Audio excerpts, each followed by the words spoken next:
Hi, this is Dr. J again. I'm here with Nehal, and we're going to do a greedy algorithm using nothing more than the div operator and the mod operator. So this greedy algorithm is called change back for a dollar. So let's type that in. Change back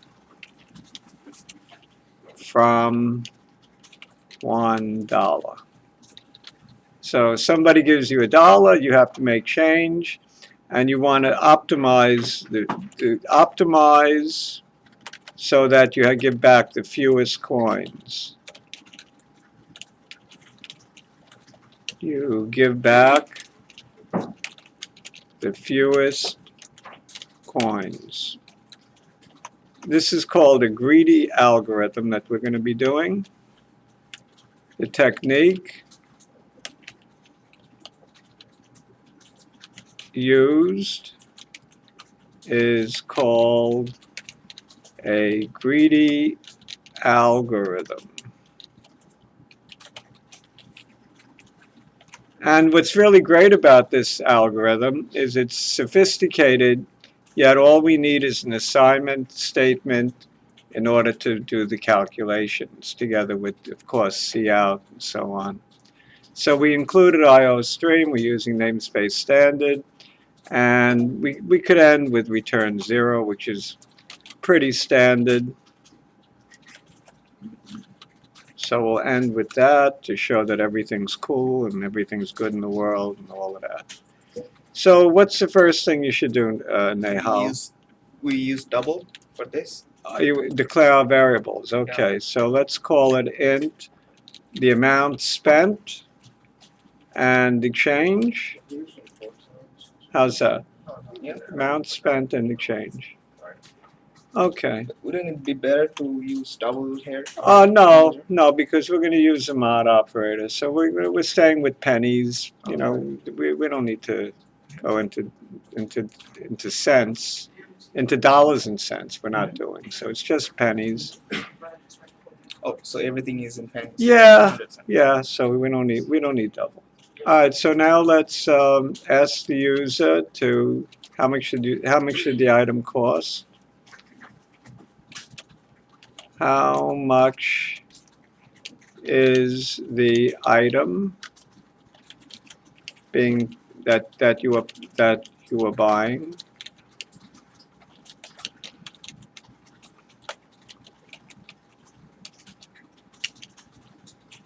And hopefully it's under $1. That's what prerequisite here. And Endlin.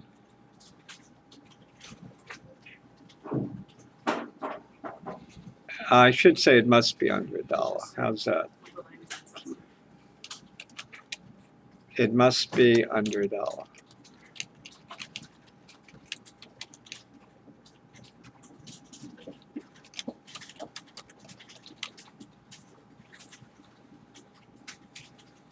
Okay.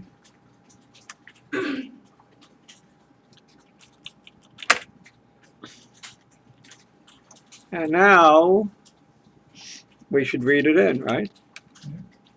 So what are we reading in? The amount or the change? Amount. Yeah, the amount of the item. And now the change is simple enough. An assignment operator, change equals 100, which is 100 pennies. Take away the amount.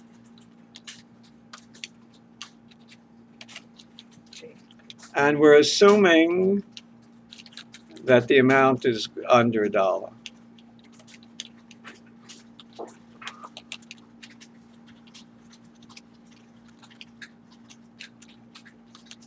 That it's less than $1.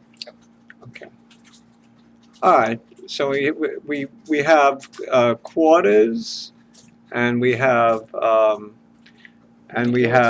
nickels and dimes and pennies. Those are the possibilities.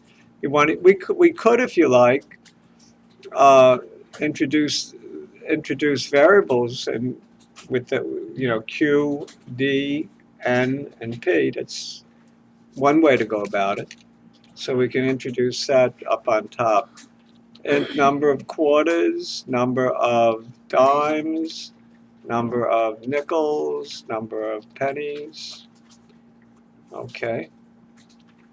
So the first thing we would test is, are there going to be any quarters, right? So let's do the number of quarters is equal to what? 25. Well, it's equal to the change divided by 25, right? The change divided by 25.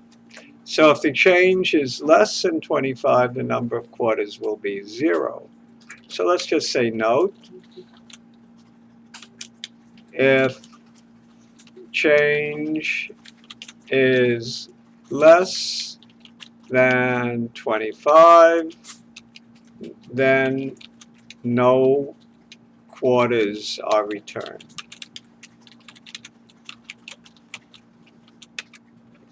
Right. And now let's look at the remainder of dividing change by 25. And that will be the rest of the change that we have to give. So change equal change divided by 25, right? So this is the new change, the change that's left to make.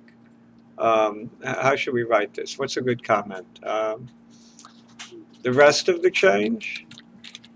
The rest of the change, something like that. I think that's clear. And now we do the same thing for dimes and then nickels. And pennies. Yeah, all right. So what's the next line in your estimation? D equals CH divided by 10. Okay. And what would you then do? CH equal CH divided by 10. Okay. And then once we're done with dimes, we look for the nickels, right? Nickels, yeah. Go ahead. M equals CH divided by 1. Oh, sorry, nickel is 5. Sorry. CH divided by 5. All right. Go ahead. CH equals CH divided by 5. Mod. We've been not using mod, No. Oh. then we have to fix it. Yep. Okay, no problem. Minor. Minor. All right, CH mod. Mod 5. Mod 5. And for pennies, it's whatever's left. Yep. So the new change, pennies equals whatever the change is. Pennies equals change. I could have actually done that in the line before. I could have said pennies equal change mod 5. But this is fine. So we wasted one line. And now we got to start writing out the results. So what should we do? One line per coin, number of quarters? Yeah, something like that. Number of quarters back. Number of quarters. And that would be Q. And then go to another line, right?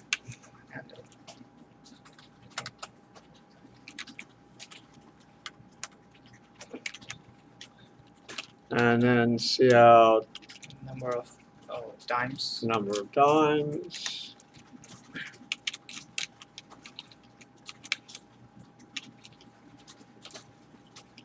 And D. And N. And then, go ahead. Number of nickels.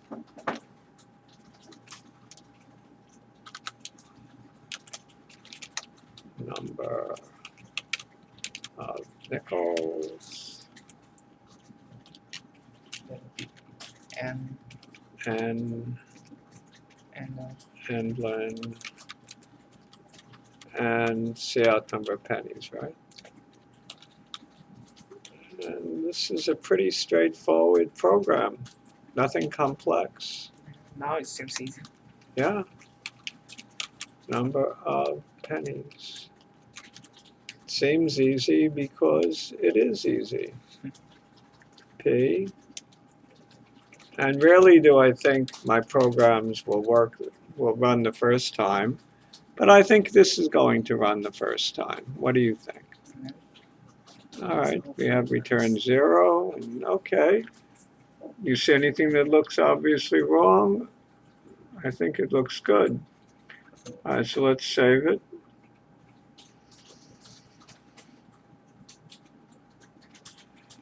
This one, the second. This one. Yeah, this one. Okay, save it. And now let's compile and run it. How much is the item that you are buying? Oh, I forgot to do system pause, so we're gonna at some point run into trouble. Let's just get out of this. Yeah, let's go. It's a good thought, your thought. Okay, so let's say it's 35 cents Worse. without the system pause. Number of quarters 2, number of dimes 1, number of nickels 1, number of pennies 0. So that would be 50, 60, 65 cents. Perfect. Does work. Okay, thank you very much, Nahal. Thank you.